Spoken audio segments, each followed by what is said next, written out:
So, dinagdagan ko ulit, guys. Para mag-blush talaga siya. Kasi, ayaw niya magpakita, oh. Ayan, kita na siya ngayon. Tatlong layer. Umaga siyang kapal na mukha ko nito.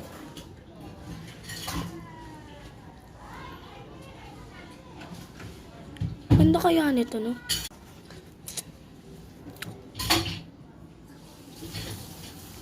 This is it.